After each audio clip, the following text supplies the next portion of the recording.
3월 초부터 한번 내려오겠다던 사장이 바람이 많이 부는 아침, 예고도 없이 예천에 내려왔다. 막 일을 시작하려고 엘리베이터 앞에 대기하고 있는데 전화가 온 것이다. 현재 일을 어떻게 하고 있느냐 등을 물었는데 상투적 질문이라는 느낌이 들어서 문제점이 많았지만 문제점을 이야기하지는 않았다.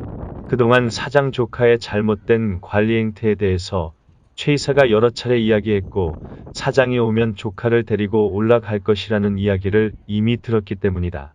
시공사 직원들과 함께 식사를 하고 나서 사장과 업무 진행 방향에 대해 토의를 했는데 주요 골자는 이 현장에서 벌써 2억 5천 이상 적자를 보고 있다는 이야기가 여러 차례 반복되었다. 그래서 사장이 예천 현장에서 철수할 기회만 엿보고 있다는 것을 눈치챌 수 있었다. 아파트 공사가 끝나고 하자보수가 시작될 때 사장은 그때 판단을 잘못했었다. 무려 100억대 공사였기 때문에 적자를 볼 것이라 생각을 하지 못했기 때문이었다. 그때 하자보수 관리를 철저히 했더라면 지금 이런 적자는 보지 않았을 것이다.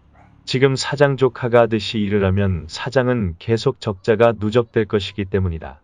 그런데 최 이사를 통해 들은 이야기는 사장은 사장 조카에게 큰 기대를 하지 않는다고 자신에게 말했다고 한다. 늘 다른 현장에서도 투입만 되면 쫓겨나거나 말이 나오고 문제가 있었기 때문이라 한다. 이번에도 사장은 시공사에게 적자가 눈덩이처럼 커졌다는 것만을 강조했다. 그래서 나름 나 혼자 이런 결론을 내려보았다. 계약서대로라면 계속 하자보수를 해야 하는데 그래도 건설업계 관행이 있으므로 적자를 시공사와 나누어 지려고 하는 쪽으로 방향을 모색하는 것 같다.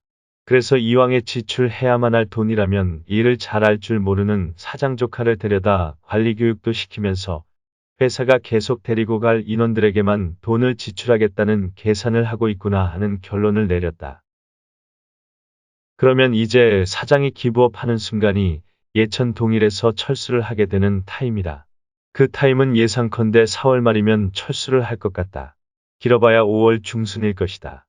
그 다음은 입주자가 시공사를 상대로 단체 소송이 들어올 때까지 대응하지 않아도 되고 소송이 들어오면 그때 가서 대응하면서 시공사에게 비용을 같이 부담하라고 요청할 것 같다. 물론 소송은 입주자가 이기겠지만 입주자는 그만큼 개인적으로 피로감이 늘어갈 것이다.